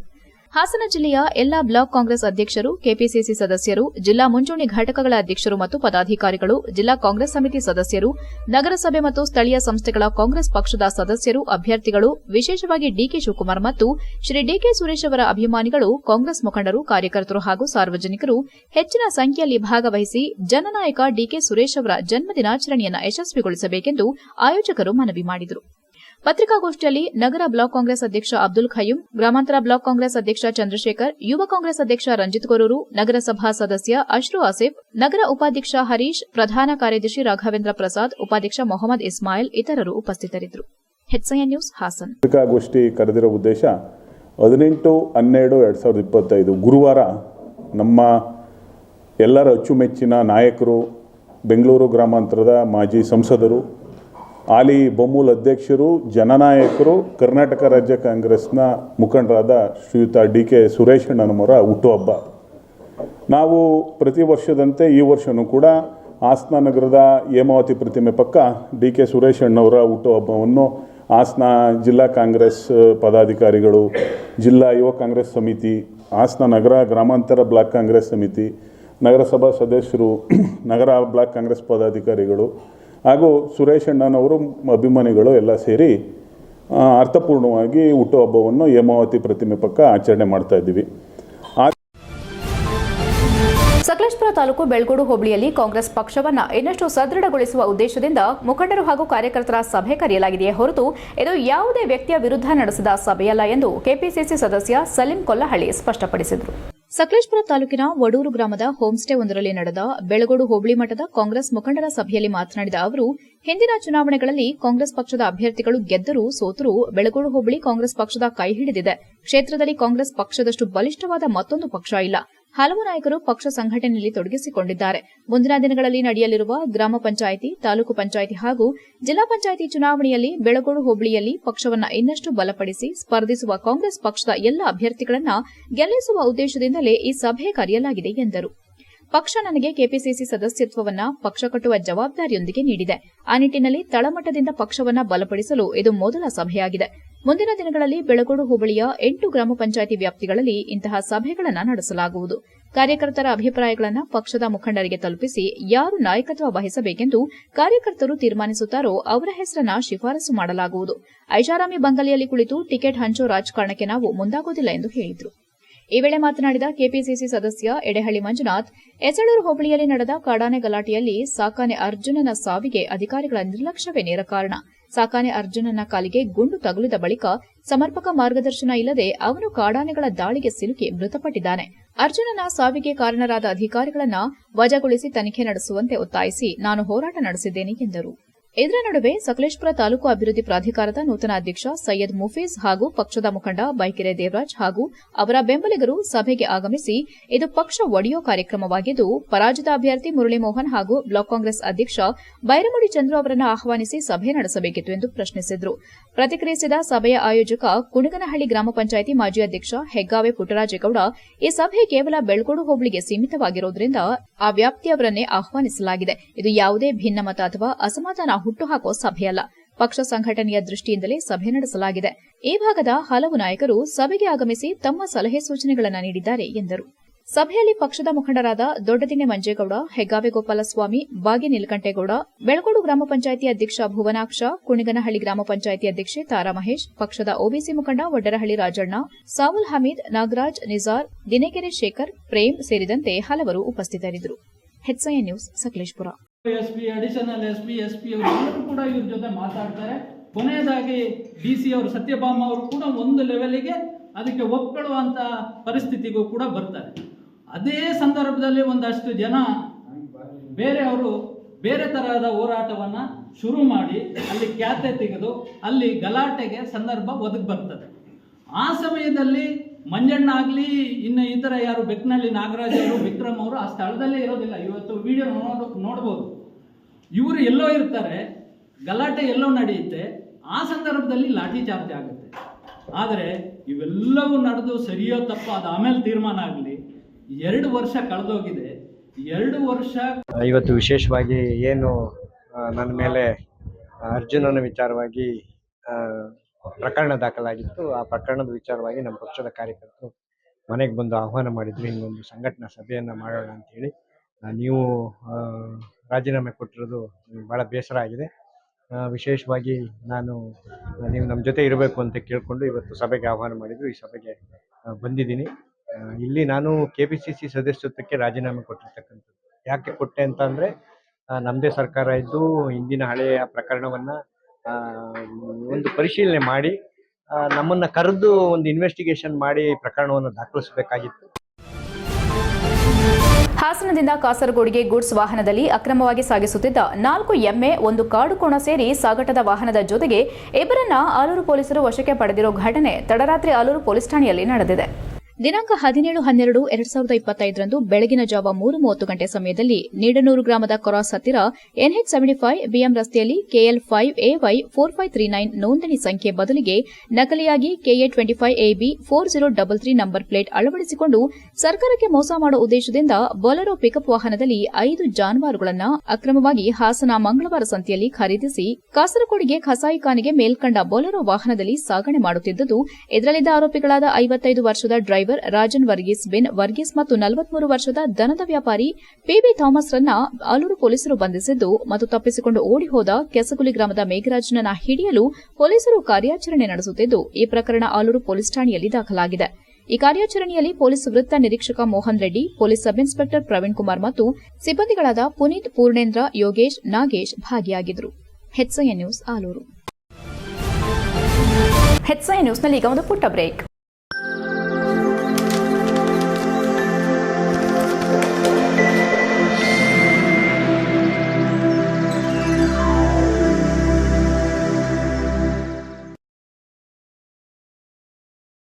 ಬ್ರೇಕ್ನ ನಂತರ HCN ನ್ಯೂಸ್ಗೆ ಸ್ವಾಗತ. ಶ್ರೀ ಕ್ಷೇತ್ರ ಶ್ರವಣಬೆಳಗೊಳ ಇತಿಹಾಸದಲ್ಲಿ ಇದೇ ಮೊದಲ ಬಾರಿಗೆ ಗ್ರಾಮೀಣ ಪ್ರದೇಶದ 10 ವರ್ಷದ ಮಗುವಿಗೆ ಭರತನಾಟ್ಯ ರಂಗ ಪ್ರವೇಶ ನಡೆಯಲಿದ್ದು, ಈ ಮಹತ್ವದ ಸಾಧನೆಗೆ ನಾಂದಿ ಹಾಡುತ್ತಿರುವುದು ಎಂದು ಜಿಲ್ಲೆಯ ಹೆಮ್ಮೆಯ ಖ್ಯಾತ ನೃತ್ಯಪಟು ವಿದುಷಿ ಡಾಕ್ಟರ್ ಸ್ವಾತಿ ಪಿ ಭಾರದ್ವಾಜ್ ತಿಳಿಸಿದ್ದಾರೆ. ಹಾಸನದಲ್ಲಿ ಮಾತನಾಡಿ, ಶ್ರೀ ಕ್ಷೇತ್ರ ಶ್ರವಣಬೆಳಗೊಳದ ದಿಗಂಬರ ಜೈನ ಮಹಾಸಂಸ್ಥಾನ ಮಠ ಮತ್ತು national classical dance academy Channarayapatna ಇವರ ಸಂಯುಕ್ತಾಶ್ರಯದಲ್ಲಿ 2025 ಡಿಸೆಂಬರ್ 20 ಶನಿವಾರ ಬೆಳಗ್ಗೆ 10 ಗಂಟೆಗೆ ಶ್ರವಣಬೆಳಗೊಳದ ಪಂಪ ಗ್ರಂಥಾಲಯದಲ್ಲಿ ರಂಗ ಪ್ರವೇಶ ಕಾರ್ಯಕ್ರಮ ಆಯೋಜಿಸಲಾಗಿದೆ. ಈ ಕಾರ್ಯಕ್ರಮವನ್ನು ಪರಮಪೂಜ್ಯ ಸ್ವಸ್ತಿಶ್ರೀ ಅಭಿನವ ಚಾರುಕೀರ್ತಿ ಭಟ್ಟಾರಕ ಸ್ವಾಮೀಜಿಯವರು ಉದ್ಘಾಟಿಸಲಿದ್ದಾರೆ. ಚನ್ನರಾಯಪಟ್ಟಣ ತಾಲೂಕಿನ ಹಿರಿಸಾವೆ ಹೋಬಳಿಯ ಬಾಳೆಗಜ್ಜಿ ಗ್ರಾಮದಲ್ಲಿ ಜನಿಸಿದ ಕುಮಾರಿ ಹಿತನ್ಯ ಬಿವಿ ಎಂಬ ಬಾಲಕಿಯ ಅಪೂರ್ವ ಪ್ರತಿಭೆಯನ್ನ ಗುರುತಿಸಿ ಕಳೆದ 3 ವರ್ಷದಿಂದ ನಿರಂತರವಾಗಿ ಶಾಸ್ತ್ರೀಯ ಭರತನಾಟ್ಯದಲ್ಲಿ ತರಬೇತಿ ನೀಡಲಾಗುತ್ತಿದೆ. ಜೈನ ಮಠದ ಆಶೀರ್ವಾದದೊಂದಿಗೆ ಬಾಲಕಿಗೆ ಭರತನಾಟ್ಯ ರಂಗ ಪ್ರವೇಶ ಮಾಡಿಸುತ್ತಿರುವುದು ವಿಶೇಷವಾಗಿದೆ ಎಂದರು. ಕಾರ್ಯಕ್ರಮದಲ್ಲಿ ಮುಖ್ಯ ಅತಿಥಿಗಳಾಗಿ ಲೋಕಸಭಾ ಸದಸ್ಯ ಶ್ರೇಯಸ್ ಎಂ ಪಟೇಲ್, ಶ್ರವಣಬೆಳಗೊಳ ವಿಧಾನಸಭಾ ಕ್ಷೇತ್ರದ ಶಾಸಕ ಸಿಎನ್ ಬಾಲಕೃಷ್ಣ, ಹಾಸನ ಅಪರ ಜಿಲ್ಲಾಧಿಕಾರಿ ಡಾ ವಿ ಮಂಜುನಾಥ್ ಭಾಗವಹಿಸಲಿದ್ದಾರೆ. ಜೊತೆಗೆ ಕರ್ನಾಟಕ ಕಾರ್ಯನಿರತ ಪತ್ರಕರ್ತರ ಸಂಘದ ರಾಜ್ಯಾಧ್ಯಕ್ಷ ಶಿವಾನಂದ ತಗಡೂರು, ರಾಜ್ಯ ಉಪಾಧ್ಯಕ್ಷ HP ಮದನಗೌಡ, ಹಾಸನ ಜಿಲ್ಲಾಧ್ಯಕ್ಷ JR ಕೆಂಚೇಗೌಡ, ಪತ್ರಿಕೆ ಸಂಪಾದಕ ರವಿನಾಕಲ್ಗೂಡು ಸೇರಿದಂತೆ ಅನೇಕ ಗಣ್ಯರು ಉಪಸ್ಥಿತರಿರಲಿದ್ದಾರೆ ಎಂದರು. ರಂಗಪ್ರವೇಶ ಕಾರ್ಯಕ್ರಮದಲ್ಲಿ ನಟ್ಟುಬಾಂಗಂನಲ್ಲಿ ವಿದುಷಿ ಡಾಕ್ಟರ್ ಸ್ವಾತಿ ಪಿ ಭಾರದ್ವಾಜ್, ಗಾಯನದಲ್ಲಿ ವಿದುಷಿ ಅಕ್ಷತಾ ಉಪಾಧ್ಯಾಯ, ಮೃದಂಗದಲ್ಲಿ ವಿದುಷಿ ಶಶಿಕಲಾ ಕೆ, ವಯಲಿನ್ನಲ್ಲಿ ವಿದುಷಿ ರಮಾಚೇತನ್, ರಿದಮ್ ಪ್ಯಾಡ್ನಲ್ಲಿ ವಿದುಷಿ MK ವಾಸವಿ ಸಹಕರಿಸಲಿದ್ದಾರೆ. ಕಾರ್ಯಕ್ರಮದ ನಿರೂಪಣೆಯನ್ನ ಮಂಗಳೂರಿನ RJ ಪ್ರಸನ್ನ ವಹಿಸಲಿದ್ದು, ಫೋಟೋ ಹಾಗೂ ವಿಡಿಯೋ ಚಿತ್ರೀಕರಣವನ್ನು ಚಿನ್ಮಯ್ ಹೆಗ್ಡೆ ಫಿಲ್ಮ್ಸ್ ಬೆಂಗಳೂರು ಇವರು ನಡೆಸಲಿದ್ದಾರೆ ಎಂದು ಕಾರ್ಯಕ್ರಮದ ಮಾಹಿತಿ ನೀಡಿದರು. ಪತ್ರಿಕಾಗೋಷ್ಠಿಯಲ್ಲಿ ಅಕಾಡೆಮಿ ಅಧ್ಯಕ್ಷೆ ಅನಿತಾ ಪ್ರಕಾಶ್, ಡಾಕ್ಟರ್ ಸ್ವಾತಿ ಪಿ ಭಾರದ್ವಾಜ್, ತಂದೆ ಪ್ರಕಾಶ್, ಬಾಲಕಲಾವಿದೆ ಕುಮಾರಿ ಹಿತಾನ್ಯ ಮತ್ತು ಆಕೆಯ ತಾಯಿ ರಾಣಿ ಯೋಗೇಶ್ ಉಪಸ್ಥಿತರಿದ್ದರು. HCN news Hassan. ಒಂದು ಪತ್ರಿಕಾಗೋಷ್ಠಿಯನ್ನು ಇಟ್ಕೊಂಡಿರೋ ಕಾರಣ ಏನಂತ ಅಂದರೆ, ಭರತನಾಟ್ಯದ ರಂಗ ಪ್ರವೇಶ ಅಂದರೆ ಮೊದಲೆಲ್ಲ ಹೇಗಿತ್ತು ಅಂತ ಅಂದರೆ, ನಮ್ಮ ಭರತನಾಟ್ಯದ ಪೂರ್ವ ಒಂದು ಹಿಸ್ಟ್ರಿಯನ್ನು ನೋಡಿದ್ರೆ ಹಲವಾರು ವರ್ಷಗಳ ಕಾಲ ಗುರುಕುಲದಲ್ಲಿ ಕಲಿತು ಮೊದಲನೇ ಬಾರಿ ರಂಗವನ್ನು ಪ್ರವೇಶ ಮಾಡೋದು ಅಂದರೆ ಸ್ಟೇಜನ್ನು ಎಂಟ್ರಿ ಮಾಡೋದನ್ನು ರಂಗ ಪ್ರವೇಶ ಅಂತ ಕರೀತಾ ಇದ್ರು. ಆದರೆ ಇವಾಗ ನಮ್ಮ ಗುರುಕುಲ ಸಿಸ್ಟಮ್ ಇಲ್ಲ, 7-8 ವರ್ಷ ಕಲಿಯುವಂಥ ಪದ್ಧತಿ ಇವಾಗಿಲ್ಲ. ಆದರೂ ಕೂಡ ಮಕ್ಕಳ ಕಲೆಯನ್ನು ಗುರುತಿಸಿ ಮಕ್ಕಳು ಇದಕ್ಕೆ ಎಲಿಜಿಬಲ್ ಇದ್ದಾರೆ ಅಂತ ಅನಿಸಿದ ಮೇಲೆ ಅವರ ಗುರುಗಳು ತಗೊಳ್ಳೋವಂಥ ನಿರ್ಧಾರವೇ ರಂಗಪ್ರವೇಶ. ಅದೇ ರೀತಿ ನಾನು ಹಲವಾರು ರಂಗಪ್ರವೇಶಗಳನ್ನು ನನ್ನ ಶಿಷ್ಯರೊಂದಿಗೆ ಮಾಡಿಸಿದ್ರೂ ಕೂಡ ಇದು ಬಹಳ ಬಹಳ ಮುಖ್ಯವಾಗಿ ತುಂಬ ವಿಶೇಷವಾಗಿರುವಂಥದ್ದು ಅಂತ ಹೇಳಿದ್ರೆ ತಪ್ಪಾಗಲ್ಲ. ಯಾಕೆ ಅಂತ ಅಂದರೆ 10 ವರ್ಷದ ಬಾಲ ಕಲಾವಿದೆ, ಗ್ರಾಮೀಣ ಪ್ರದೇಶದ ಕಲಾವಿದೆ, ನಮ್ಮ ಚನ್ನರಾಯಪಟ್ಟಣದ ಶ್ರವಣಬೆಳಗೊಳ ಕ್ಷೇತ್ರದಲ್ಲಿ ಈ ಹಿಂದೆ ಇಂದಿನ ಮಕ್ಕಳೇ ಮುಂದಿನ ಪ್ರಜೆಗಳು ಎಂದು ತಿಳಿದವರು ಹೇಳುತ್ತಾರೆ. ಆದರೆ ವಿದ್ಯಾರ್ಥಿಗಳಾದ ನಾವುಗಳು ಈಗ ಶಾಲೆಗೆ ತೆರಳದೆ ಶಿಕ್ಷಣ ಪಡೆಯದೆ ಭವಿಷ್ಯದಲ್ಲಿ ಉತ್ತಮ ವಿದ್ಯಾವಂತ ಪ್ರಜೆಗಳಾಗಲು ಸಾಧ್ಯವಾದಿದೆ ಎಂದು ಬೇಲೂರು ತಾಲೂಕಿನ ಬಾಸೂರು ಗ್ರಾಮದ ವಿದ್ಯಾರ್ಥಿಗಳು ಕೆಎಸ್ಆರ್ಟಿಸಿ ಅಧಿಕಾರಿಗಳನ್ನು ಪ್ರಶ್ನಿಸಿದ ಘಟನೆ ವರದಿಯಾಗಿದೆ. ಅರೆಹಳ್ಳಿ ಪಟ್ಟಣದ ವಿವಿಧ ಶಾಲೆಗಳಿಗೆ ಸುತ್ತಮುತ್ತಲಿನ ಹಳ್ಳಿಗಳಿಂದ ಬರೋ ವಿದ್ಯಾರ್ಥಿಗಳಿಗೆ ಕೆಲವು ದಿನಗಳಿಂದ ನಿಗದಿತ ಸಮಯಕ್ಕೆ ಬಸ್ ಬಾರದೆ ಶಾಲೆಗೆ ತೆರಳಲು ಸಾಧ್ಯವಾಗುತ್ತಿಲ್ಲ ಎಂದು ಹೋಬಳಿಯ ಬಾಸುರ, ಉಂಬಳಗೋಡು, ಹಿರೇಶಿಗರ ಸೇರಿದಂತೆ ಸುತ್ತಮುತ್ತಲಿನ ವಿದ್ಯಾರ್ಥಿಗಳು ಸಂಬಂಧಪಟ್ಟ ಅಧಿಕಾರಿಗಳಿಗೆ ಮಾಧ್ಯಮದ ಮೂಲಕ ಪ್ರಶ್ನಿಸಿದ್ದಾರೆ. ನಮ್ಮೂರಿಗೆ ಬಸ್ ಬರೋದು ವಿಳಂಬವಾದರೆ ನಾವುಗಳು ಶಾಲೆಗೆ ತಡವಾಗಿ ಹೋಗಬೇಕಾಗುತ್ತದೆ. ಲೇಟಾಗಿ ಹೋದರೆ ಶಿಕ್ಷಕರು ಶಾಲೆಗೆ ಸೇರಿಸೋದಿಲ್ಲ. ಕೆಲವೊಮ್ಮೆ ಸೇರಿಸಿದ್ರೂ ಆ ಸಮಯದ ತರಗತಿ ಕಳೆದು ಹೋಗಿರುತ್ತದೆ. ಅದರಿಂದ ನಮ್ಮ ವಿದ್ಯಾಭ್ಯಾಸಕ್ಕೆ ಅಡ್ಡಿಯಾಗುತ್ತದೆ ಎಂದು ಮಾತನಾಡಿದ ವಿದ್ಯಾರ್ಥಿನಿ ವಿನುತಾ, ನಮ್ಮ ಗ್ರಾಮಕ್ಕೆ ಸರಿಯಾದ ಸಮಯಕ್ಕೆ ಬಸ್ ವ್ಯವಸ್ಥೆ ಕಲ್ಪಿಸಿ ಎಂದು ಡಿಪೋ ಮ್ಯಾನೇಜರ್ಗೆ ಕರೆ ಮಾಡಿ ತಿಳಿಸಿದ ಬಳಿಕ 3-4 ದಿನ ನಿಗದಿತ ಸಮಯಕ್ಕೆ ಬಂದಿದೆ. ತದನಂತರ ಅದೇ ಪಾಡು, ಒಂದು ದಿನ 9ಕ್ಕೆ ಬಂದರೆ ಇನ್ನೊಂದು ದಿನ 9:30ಕ್ಕೆ ಬರುತ್ತದೆ. ಅದೇ ಪರಿಸ್ಥಿತಿ ಮುಂದುವರೆದರೆ ಶಾಲೆಗೆ ತೆರಳಲು ಸಮಸ್ಯೆಯಾಗುತ್ತದೆ. ಲೇಟಾಗಿ ಶಾಲೆಗೆ ಹೋದರೆ ಶಿಕ್ಷಕರು ಶಾಲೆಗೆ ಬರಬೇಡಿ ಎನ್ನುತ್ತಾರೆ. ಆಗ ನಾವೇನು ಮಾಡಬೇಕು? ಹಣ ಇದ್ದವರು ಖಾಸಗಿ ವಾಹನದಲ್ಲಿ ತೆರಳುತ್ತಾರೆ. ಬಡವರಾದ ನಾವೇನು ಮಾಡೋದು? ನಾವುಗಳು ಒಳ್ಳೆ ವಿದ್ಯಾಭ್ಯಾಸ ಪಡೆದು ಡಿಪೋ ಮ್ಯಾನೇಜರ್ ಅಥವಾ ಇತರೆ ಅಧಿಕಾರಿಗಳ ರೀತಿ ಆಗೋದು ಬೇಡವಾ? ಆ ರೀತಿ ಆಗಲು ನಾವುಗಳು ಶಾಲೆಗೆ ತೆರಳಿ ಶಿಕ್ಷಣ ಪಡೆಯಬೇಕಲ್ಲವೇ? ಅದರಿಂದ ಈ ಕೂಡಲೇ ಸಂಬಂಧಪಟ್ಟ ಅಧಿಕಾರಿಗಳು ನಿಗದಿತ ಸಮಯಕ್ಕೆ ಬಸ್ ವ್ಯವಸ್ಥೆ ಕಲ್ಪಿಸಬೇಕು. ಇಲ್ಲವಾದರೆ ಸಂಬಂಧಪಟ್ಟ ಅಧಿಕಾರಿಗಳನ್ನ ಹುಡುಕುತ್ತಾ ಶಾಲೆ ಬಿಟ್ಟು ನಾವುಗಳೇ ಬರ್ತೇವೆ ಎಂದಿದ್ದಾರೆ ವಿದ್ಯಾರ್ಥಿಗಳು. ಈ ವೇಳೆ ಸ್ಪಂದನ, ವಂದನಾ, ಪೂಜಾ, ಚೈತ್ರ, ವೇಣು, ಶ್ರೇಯಸ್ ಸೇರಿದಂತೆ ಇತರರು ಉಪಸ್ಥಿತರಿದ್ದರು. HCN news, Belur. ಬಿಡದೇ ಇಲ್ಲ ಬಾಸುರ ಸೈಡು, ನಾವೇನು ಇಂಪಾರ್ಟೆಂಟ್ ಅಲ್ಲ ಅಂತೆ ಬಾಸುರ ಸೈಡ್ ಬಸ್ಸು. ಅವ್ರು ಹೇಳ್ತಾರೆ ಬೇಲೂರಿಗೆ ಫೋನ್ ಮಾಡಿದ್ರೆ ಸಕಲೇಶ್ಪುರ ಫೋನ್ ಮಾಡಿ, ಸಕಲೇಶ್ಪುರ ಫೋನ್ ಮಾಡಿದ್ರೆ ಬೇಲೂರಿಗೆ ಫೋನ್ ಮಾಡಿ ಅಂತಾರೆ. ನಾವು ಎಂಥದ್ರಲ್ಲಿ ಹೋಗೋದು? 8:15 3 ದಿನ ಕರೆಕ್ಟಾಗಿ ಬಸ್ ಬಿಟ್ಟರು. ಆಮೇಲೆ ನೋಡಿದ್ರೆ 8:50ಕ್ಕೆ ಬಿಟ್ಟರು. ಇವಾಗ ನೋಡಿದ್ರೆ 9:20ಕ್ಕೆ ಬಿಡ್ತಾರೆ. ಸ್ಕೂಲಿಗೆ ಹೋದ್ರೆ ಸರ್ ಯಾಕೆ ಲೇಟಾಗಿ ಬರ್ತೀರಾ ಹಂಗೆ ಹಿಂಗೆ ಅಂತೆಲ್ಲ ಕೇಳ್ತಾರೆ. ಅವರಿಗೆಲ್ಲ ಎಕ್ಸಾಮ್ ಇದೆ. ಎಕ್ಸಾಮ್ ಇವತ್ತು ಎಕ್ಸಾಮ್ ಬರೋದಿರ್ತಾನೆ, ಸ್ಕೂಲಿಗೆ ಹೋಗಿರ್ತಾನೆ, ಎಕ್ಸಾಮ್ ಬರೆಯಕ್ಕೆ ಹೋಗೋದು. ಅವ್ರಿಗೆ ಎಕ್ಸಾಮ್ ಬರೆಯೋದಿಲ್ಲ. ಇವತ್ತು ಲೇಟಾಗಿ ಬಂದರೆ ಕ್ಲಾಸಿಗೆ ಬರಬೇಡಿ, ಹೊರಗಡೆ ಹೋಗಿ ಅಂತ ಹೇಳ್ತಾರೆ. ಹಾಸನ ಜಿಲ್ಲೆಯಲ್ಲಿ ಮಾನವೀಯತೆಗೆ ಮಾದರಿಯಾದ ಅಪರೂಪದ ಘಟನೆ ನಡೆದಿದ್ದು, ಚನ್ನರಾಯಪಟ್ಟಣ ತಾಲೂಕಿನ ಸಾಗತಬಳ್ಳಿ ಗ್ರಾಮದ ಯುವಕ 36 ವರ್ಷದ ಯೋಗೇಶ್ ಅಪಘಾತದಲ್ಲಿ ಗಂಭೀರವಾಗಿ ಗಾಯಗೊಂಡು ಚಿಕಿತ್ಸೆ ಫಲಿಸದೆ ಬ್ರೈನ್ ಡೆಡ್ ಆದ ಹಿನ್ನೆಲೆ ಅವರ ಅಂಗಾಂಗ ದಾನ ಮಾಡುವ ಮೂಲಕ ಪೋಷಕರು ಮಗನ ಸಾವಿನಲ್ಲೂ ಸಾರ್ಥಕತೆ ಕಂಡಿದ್ದಾರೆ. ಕಳೆದ 6 ದಿನಗಳ ಹಿಂದೆ ನಡೆದ ಅಪಘಾತದಲ್ಲಿ ತೀವ್ರವಾಗಿ ಗಾಯಗೊಂಡ ಯೋಗೇಶ್ ಅವರನ್ನ ಮೊದಲಿಗೆ ಹಾಸನದ ಖಾಸಗಿ ಆಸ್ಪತ್ರೆಗೆ ದಾಖಲಿಸಲಾಗಿತ್ತು. ನಂತರ ಹೆಚ್ಚಿನ ಚಿಕಿತ್ಸೆ ನಿರೀಕ್ಷೆಯಲ್ಲಿ ಹಾಸನ ವೈದ್ಯಕೀಯ ವಿಜ್ಞಾನ ಸಂಸ್ಥೆ ಹಾಗೂ ಬೆಂಗಳೂರಿನ ಖಾಸಗಿ ಆಸ್ಪತ್ರೆಗೆ ಕರೆದೊಯ್ಯಲಾಯಿತು. ಆದರೆ ಆರೋಗ್ಯ ಸ್ಥಿತಿ ಮತ್ತಷ್ಟು ಹದಗೆಟ್ಟ ಕಾರಣ ಪೋಷಕರು ಪುನಃ ಹಿಮ್ಸ್ ಆಸ್ಪತ್ರೆಗೆ ದಾಖಲಿಸಿದ್ರು. ಎಲ್ಲಾ ಪ್ರಯತ್ನಗಳ ನಡುವೆಯೂ ವೈದ್ಯರು ಯೋಗೇಶ್ ಅವರನ್ನ ಬ್ರೈನ್ ಡೆಡ್ ಎಂದು ಘೋಷಿಸಿದ್ರು. ಈ ದುಃಖದ ಕ್ಷಣದಲ್ಲಿ ಸಾಗತವಳ್ಳಿ ಗ್ರಾಮದ ನಂಜಮ್ಮ ಮತ್ತು ನಂಜುಂಡೇಗೌಡ ದಂಪತಿ ಮಹತ್ವದ ನಿರ್ಧಾರ ಕೈಗೊಂಡು ಮಗನ ಅಂಗಾಂಗ ದಾನಕ್ಕೆ ಒಪ್ಪಿಗೆ ಸೂಚಿಸಿದ್ರು. ಅದರಂತೆ ಯೋಗೇಶ್ ಅವರ ಲಿವರ್, ಹೃದಯದ ವಾಲ್ವ್ಗಳು ಹಾಗೂ ರಕ್ತನಾಳಗಳನ್ನು ದಾನ ಮಾಡಲಾಗಿದೆ. ವೈದ್ಯರ ಮಾಹಿತಿ ಪ್ರಕಾರ ಸ್ವಲ್ಪ ಬೇಗ ತಿಳಿಸಿದ್ರೆ ಕಣ್ಣು ಹಾಗೂ ಇತರೆ ಅಂಗಾಂಗಗಳು ಮತ್ತೊಬ್ಬರ ಜೀವನಕ್ಕೆ ಉಪಯೋಗವಾಗುತ್ತಿತ್ತು. ಝೀರೋ ಟ್ರಾಫಿಕ್ ವ್ಯವಸ್ಥೆಯಲ್ಲಿ ಅಂಗಾಂಗಗಳನ್ನು ಸುರಕ್ಷಿತವಾಗಿ 8ಕ್ಕೂ ಹೆಚ್ಚು ತುರ್ತು ವಾಹನಗಳ ಮೂಲಕ ರವಾನೆ ಮಾಡಲಾಯಿತು. ಹಿಮ್ಸ್ ನಿರ್ದೇಶಕ ರಾಜಣ್ಣ ಅವರು ಮಾಧ್ಯಮದೊಂದಿಗೆ ಮಾತನಾಡಿ ರೋಗಿಯ ಸ್ಥಿತಿಯ ಬಗ್ಗೆ ಕುಟುಂಬಕ್ಕೆ ವಿವರಿಸಿದ್ರು. ಮೊದಲಿಗೆ ಅವರು ಒಪ್ಪದೆ ಬೆಂಗಳೂರಿನ ಖಾಸಗಿ ಆಸ್ಪತ್ರೆಗೆ ಹೋಗಿದ್ರು. ಅಲ್ಲಿಯ ವೈದ್ಯರು ಸಹ ಇದೇ ಅಭಿಪ್ರಾಯ ವ್ಯಕ್ತಪಡಿಸಿದ ಬಳಿಕ ಕುಟುಂಬ ಮತ್ತೆ ಹಾಸನದ ಹಿಮ್ಸ್ ಆಸ್ಪತ್ರೆಗೆ ತಂದರು. ನಂತರ ಅಂಗಾಂಗ ದಾನಕ್ಕೆ ಕುಟುಂಬದ ಒಪ್ಪಿಗೆ ದೊರೆತಿದ್ದು ಬೆಂಗಳೂರಿನ ಆಸ್ಪತ್ರೆಯ ವಿಶೇಷ ತಂಡ ಆಗಮಿಸಿ ಲಿವರ್, ಹಾರ್ಟ್ ವಾಲ್ವ್ ಹಾಗೂ ರಕ್ತನಾಳಗಳನ್ನು ಪಡೆದುಕೊಂಡಿತು. ಝೀರೋ ಟ್ರಾಫಿಕ್ ವ್ಯವಸ್ಥೆಯಲ್ಲಿ ಅಂಗಾಂಗಗಳನ್ನು ಸುರಕ್ಷಿತವಾಗಿ ರವಾನೆ ಮಾಡಲಾಗಿದೆ ಎಂದು ತಿಳಿಸಿದ್ರು. ಆದರೆ 4-5 ದಿನವಾಗಿದ್ದರಿಂದ ಕಿಡ್ನಿ ಕೆಲಸ ಮಾಡುತ್ತಿರಲಿಲ್ಲ. ಇದರಿಂದ ಕಿಡ್ನಿ ಯಾವ ಪ್ರಯೋಜನಕ್ಕೂ ಬರೋದಿಲ್ಲ. ಇನ್ನು ಕಣ್ಣು ಕೂಡ ಯಾವುದೇ ಪ್ರಯೋಜನಕ್ಕೆ ಬರೋದಿಲ್ಲ. ಅಂಗಾಂಗ ಪಡೆದ ಮೃತನ ತಂದೆ, ತಾಯಿ ಹಾಗೂ ಪತ್ನಿ ಕುಟುಂಬದವರ ಒಪ್ಪಿಗೆ ಪಡೆದು ವಾಹನದ ಮೂಲಕ ರವಾನಿಸಿರುವುದಾಗಿ ತಿಳಿಸಿದರು. ಮೃತ ಯೋಗೇಶ್ ಅವರ ತಂದೆ ನಂಜುಂಡೇಗೌಡ ಮಾತನಾಡಿ, ಮಗನನ್ನ ಉಳಿಸಿಕೊಳ್ಳಲು ಸಾಧ್ಯವಾದಷ್ಟು ಎಲ್ಲೆಡೆ ಚಿಕಿತ್ಸೆ ಕೊಡಿಸಿದೆವು. ಆದರೆ ದೇವರು ಅವನನ್ನ ನಮ್ಮಿಂದ ಕರೆದೊಯ್ದ. ನನ್ನ ಮಗ ಸತ್ತ ಮೇಲಾದರೂ ಅವನ ಅಂಗಾಂಗಗಳಿಂದ ಯಾರಾದರೂ ಬದುಕಿದ್ರೆ ನಮ್ಮ ವಂಶ ಉದ್ಧಾರವಾದಂತೆ. ನೋವಿದ್ದರೂ ಈ ನಿರ್ಧಾರದಿಂದ ಮನಸ್ಸಿಗೆ ಸ್ವಲ್ಪ ತೃಪ್ತಿ ಸಿಕ್ಕಿದೆ ಎಂದು ಮನದಾಳದ ನೋವನ್ನ ಹಂಚಿಕೊಂಡರು. ಮಗನ ಸಾವಿನ ನೋವಿನ ಮಧ್ಯೆಯೂ ಇತರರ ಜೀವ ಉಳಿಸುವ ನಿರ್ಧಾರ ಕೈಗೊಂಡ ಪೋಷಕರಿಗೆ ಜಿಲ್ಲೆಯಿಂದ ಪ್ರಶಂಸೆ ವ್ಯಕ್ತವಾಗಿದೆ. HCN news, Haasan. ಚಿತ್ತೂರು ಕಡೆಯಿಂದ ಇದೇ ರೀತಿ ಬ್ರೈನ್ ಡೆತ್ ಆಗಿತ್ತು. ಅವ್ರಿಗೂ ಅವರು ಬೇಗ ಒಪ್ಪಿಗೆ ಕೊಟ್ಟಿದ್ದರು. ಹಾಗಾಗಿ ಎಲ್ಲ ಅಂಗಾಂಗಗಳನ್ನ ನಾವು ಅಂದರೆ ಕಿಡ್ನಿ, ಲಿವರು ಮತ್ತು ಹಾರ್ಟ್ ವಾಲ್ವ್ಸು, ಕಾರ್ನಿಯಾ, ಈ ರೀತಿ ಮುಖ್ಯವಾದ ಅಂಗಾಂಗಗಳನ್ನ ನಾವು ಇದೇ ನಮ್ಮ ಸಂಸ್ಥೆನಲ್ಲಿ, ನಮ್ಮ ನಿಮ್ಸ್ ಸಂಸ್ಥೆನಲ್ಲೇ ಕಳೆದ ಬಾರಿ ಮಾಡಿದ್ವಿ. ಇದು 2ನೇ ಕೇಸ್ ಅಂತ ನಾವು ಹೇಳಲಿಕ್ಕೆ ಈ ಟೈಮಲ್ಲಿ ಇಚ್ಛೆಪಡ್ತೀನಿ. ಈಗ ಜನ ಕೆಲವರು ಮೂಢನಂಬಿಕೆಯಿದ್ದಾರೆ, ಏನೋ ಕಿಡ್ನಿ ಅವೆಲ್ಲ ಕಣ್ಣು ಕೊಟ್ಟರೆ ಮುಂದಿನ ಜನ್ಮದಲ್ಲಿ ಏನು ಬರಲ್ಲ ಅಥವಾ ಗೂಢತನ ಹುಡ್ತಾರೆ ಅಂತ ಮೂಢನಂಬಿಕೆ. ಅವ್ರಿಗೆ ಏನು ಬರ್ಬೇಕಾದ್ರೆ ಅದರಿಂದವ ಏನೋ ಒಂದು ಪ್ರಾಬ್ಲಮ್ ಬರ್ಬೇಕಾರೆ ಏನೋ ಇದರಿಂದ ಯಾರೋ ಹೊಡ್ಕೊಂಡು ಆ ಟೈಮ್ನಲ್ಲಿ ನಮಗೆ ಗೊತ್ತಾಗಿಲ್ಲ, ಯಾರೋ ಕಾರ್ ಹೊಡೆದ್ರು ಲಾರಿ ಹೊಡೆದ್ರು ಅದು ನಮಗೆ ಗೊತ್ತಿಲ್ಲ. ಆಮೇಲೆಲ್ಲ ಅಲ್ಲಿಂದ ಬಂದು SMS-ಗೆ ಅಡ್ಮಿಟ್ ಮಾಡ್ದು. ಅಲ್ಲಿಂದ ಬಂದು ಇಲ್ಲಿ ಆಗಲ್ಲ ಕಣಪ್ಪ ಅಂದರು, ಯಾರು ಹೊಡ್ಕೊಂಡೋಗ್ಯಾರ ಹಂಗೆ ಹಿಂಗೆ ಅಂದರು. ಗೌರ್ಮೆಂಟ್ ಆಸ್ಪತ್ರೆಗೆ ಬಂದು ಇದು ಮಾಡ್ದು. ಅದು ಮಿತ್ನಿರಿ ಹೆಂಗ ಜೀವ ಉಳ್ಕೊಳ್ಳುತ್ತೆ ಅಂತೇಳಿ ಬೆಂಗಳೂರಿಗೆ ಹೋದು.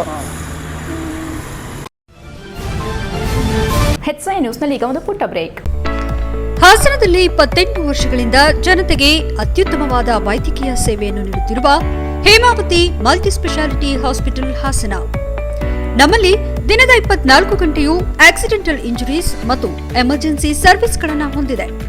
ಹೇಮಾವತಿ ಆಸ್ಪತ್ರೆಯ ಡಾಕ್ಟರ್ ನಿಖಿಲ್ ಆರ್ಭಟ್ ರವರು MS ಆರ್ಥೋಪೆಡಿಕ್ನಲ್ಲಿ ಚಿನ್ನದ ಪದಕ ಪಡೆದು ಸಿಂಗಾಪುರ್ ಜನರಲ್ ಹಾಸ್ಪಿಟಲ್ನಲ್ಲಿ ಫೆಲೋಶಿಪ್ ಇನ್ ಜಾಯಿಂಟ್ ರಿಪ್ಲೇಸ್ಮೆಂಟ್ ಸರ್ಜರಿಯ ಪದವಿ ಪಡೆದು ಸೇವೆಯನ್ನ ಸಲ್ಲಿಸಿರುತ್ತಾರೆ.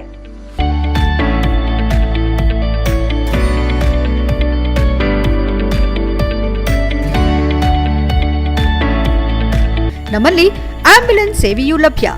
ಇನ್ನೇಕೆ ತಡ, ನೀವು ಯಾವುದೇ ಮೂಳೆ ಸಮಸ್ಯೆ ಹೊಂದಿದರೆ ಹಿಂದೆ ಭೇಟಿ ನೀಡಿ.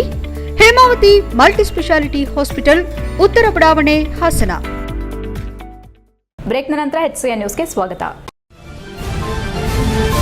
ಕಾಡಾನೆ ಸೆರೆ ಕಾದಾಟದಲ್ಲಿ ವೀರ ಮರಣ ಹೊಂದಿದ ಅರ್ಜುನನ ಸಾವಿಗೆ ನ್ಯಾಯ ಕೇಳಿದವರ ಹೋರಾಟಗಾರರ ಮೇಲೆಯೇ ರಾಜ್ಯ ಸರ್ಕಾರ ಮತ್ತು ಆಡಳಿತ ವರ್ಗದ ಕ್ರಮವನ್ನು ಖಂಡಿಸಿ ಮಲೆನಾಡು ರಕ್ಷಣಾ ಸೇನೆ ವತಿಯಿಂದ ಉಪವಿಭಾಗಾಧಿಕಾರಿಗೆ ಮಂಗಳವಾರ ಮನವಿಯನ್ನು ಸಲ್ಲಿಸಲಾಯಿತು.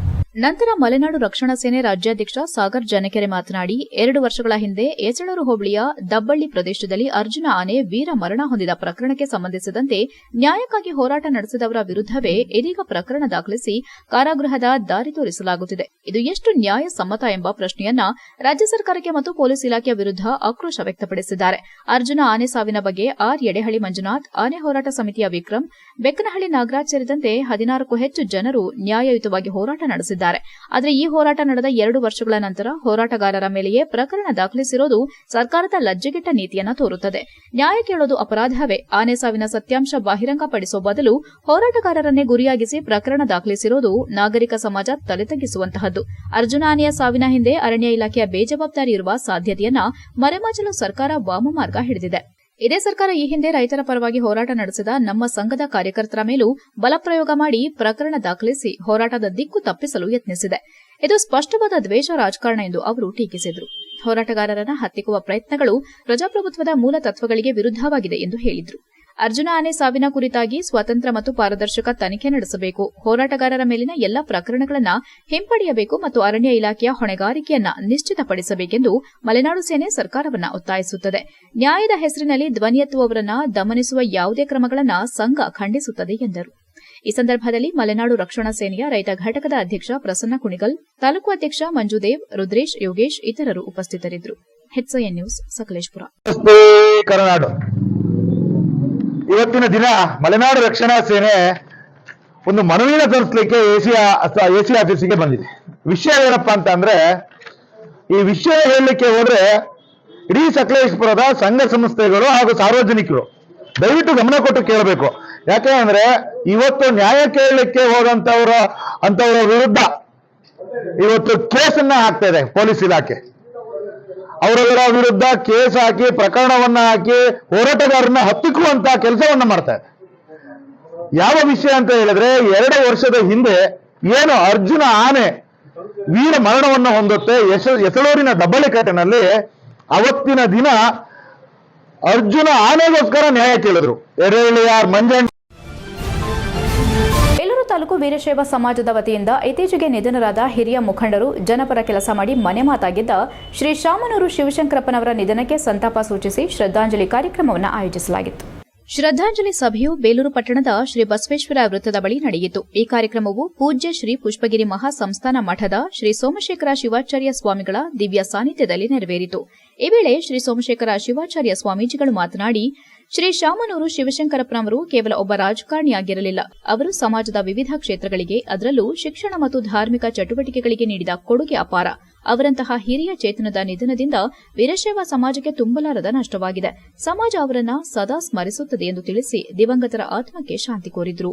ಬೇಲೂರು ತಾಲೂಕು ವೀರಶೈವ ಸಮಾಜದ ಅಧ್ಯಕ್ಷರಾದ ಮತ್ತು ಇತರೆ ಪದಾಧಿಕಾರಿಗಳು ಮತ್ತು ಸದಸ್ಯರು ಈ ಸಂದರ್ಭದಲ್ಲಿ ದಿವಂಗತ ಶಾಮನೂರು ಶಿವಶಂಕರಪ್ಪನವರ ಭಾವಚಿತ್ರಕ್ಕೆ ಪುಷ್ಪಾರ್ಚನೆ ಮಾಡಿ ಗೌರವ ಸಲ್ಲಿಸಿದರು. ನೆರೆದಿದ್ದ ಎಲ್ಲರೂ ಮೌನಾಚರಿಸುವ ಮೂಲಕ ಸಂತಾಪ ಸೂಚಿಸಿದರು.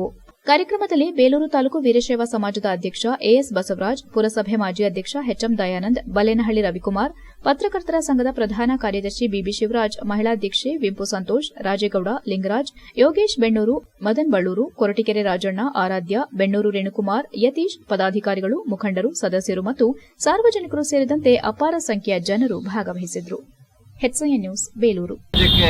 ಬಹಳ ದೊಡ್ಡ ಕೊಡುಗೆ ಅಂತಂದರೆ ಅದು ತಪ್ಪಾಗಲಿಕ್ಕಿಲ್ಲ.